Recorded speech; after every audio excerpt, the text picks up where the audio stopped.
This is Nellie Bly, the face of a woman who would change journalism forever.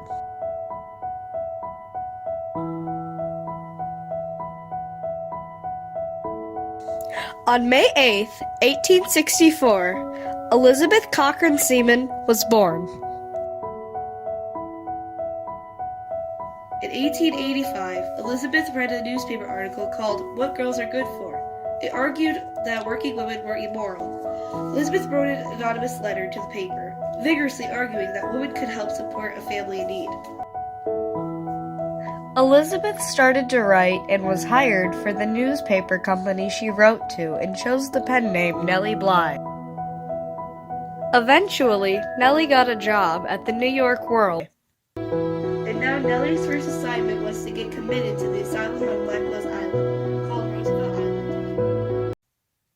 Nellie used the pseudonym Nellie Brown during her time in the asylum, as it agreed with her original initials. At home, Nellie practiced looking insane in the mirror to help with the facade. So I flew to the mirror and examined my face. I remembered all I had read of the doings of crazy people, how first of all they have staring eyes. And so I opened mine as wide as possible and stared unblinkingly at my own reflection. I assure you the sight was not reassuring, even to myself, especially in the dead of night. I tried to turn the gas up higher, in hopes that it would raise my courage. I succeeded only partially, but I consoled myself with the thought that in a few nights more, I would not be there, but locked up in a cell with a lot of lunatics, wrote Bly.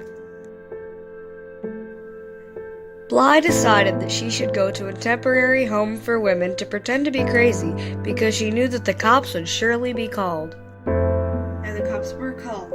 After Bly started saying nonsense about how everything was so sad and that she missed her missing trunks, the police offered to help Nellie find her things.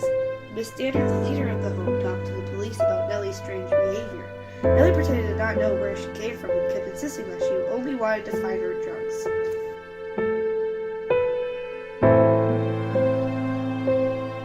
I don't know what to do with the poor child, said the worried judge. She must be taken care of. Send her to the island, suggested one of the officers. Oh, don't, said Mrs. Stannard, in evident alarm. Don't! She is a lady, and it would kill her to be put on the island. For once I felt like shaking the good woman. To think the island was just the place I wanted to reach, and here she was, trying to keep me from going there. It was very kind of her, but rather provoking under the circumstances, Nellie wrote. The officers thought Nellie had been drugged, so she was taken to Bellevue Hospital, where she was pronounced insane. Just then, an officer came in with a reporter. I was so frightened, and I thought I would be recognized as a journalist, so I turned my head away and said, I don't want to see any reporters. I will not see any. The judge said I was not to be troubled. Well, there is no insanity in that, said the man who had brought the reporter, and together they left the room. Once again I had a fit of fear. Had I gone too far in not wanting to see a reporter, and was my sanity detected? If I had given the impression that I was sane, I was determined to undo it, so I jumped up and ran back and forward through the office, Mrs. Stannard clinging terrified to my arm. I won't stay here! I want my trunks! Why do they bother me with so many people? And thus I kept on until the ambulance surgeon came in, accompanied by the judge. She was taken to the psych ward, where the beds were hard, windows iron barred, and the pillows stuffed with straw. Nellie was freezing the entire night. The patients were hardly given any food, and what little they got was bitter and disgusting.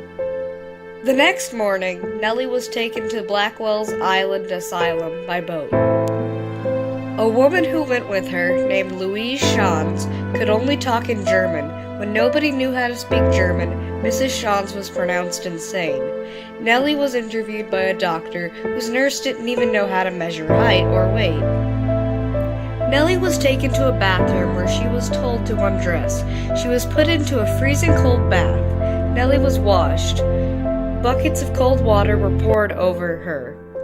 There were only 16 doctors on staff at the asylum, and the asylum held 600 more patients than it was built for. Inmates were forced to sit still on benches without talking or moving for an upwards of 12 hours. Some patients were tied together with rope and forced to pull carts around like donkeys. Anyone who complained or resisted was beaten. After Nellie's 10 days in the asylum, Nellie's editor arranged her for release. She got out and published the expose, titled 10 Days in a Madhouse. When Nellie's expose was published, it immediately became a big hit. An investigation on Blackwell's asylum was done by the grand jury. Many inmates who gave Bly details of horrific treatment had already been released or transferred. The staff of the asylum denied Nellie's accounts. Funds were increased by the grand jury for mental institutions. An abusive staff was fired. Changes were made to the system that claimed people to be insane, and translators were hired to help immigrants. In conclusion, Nellie Bly was the first investigative journalist who exposed the horrid conditions of Blackwell's Island Asylum and helped increase funds for mental institutions.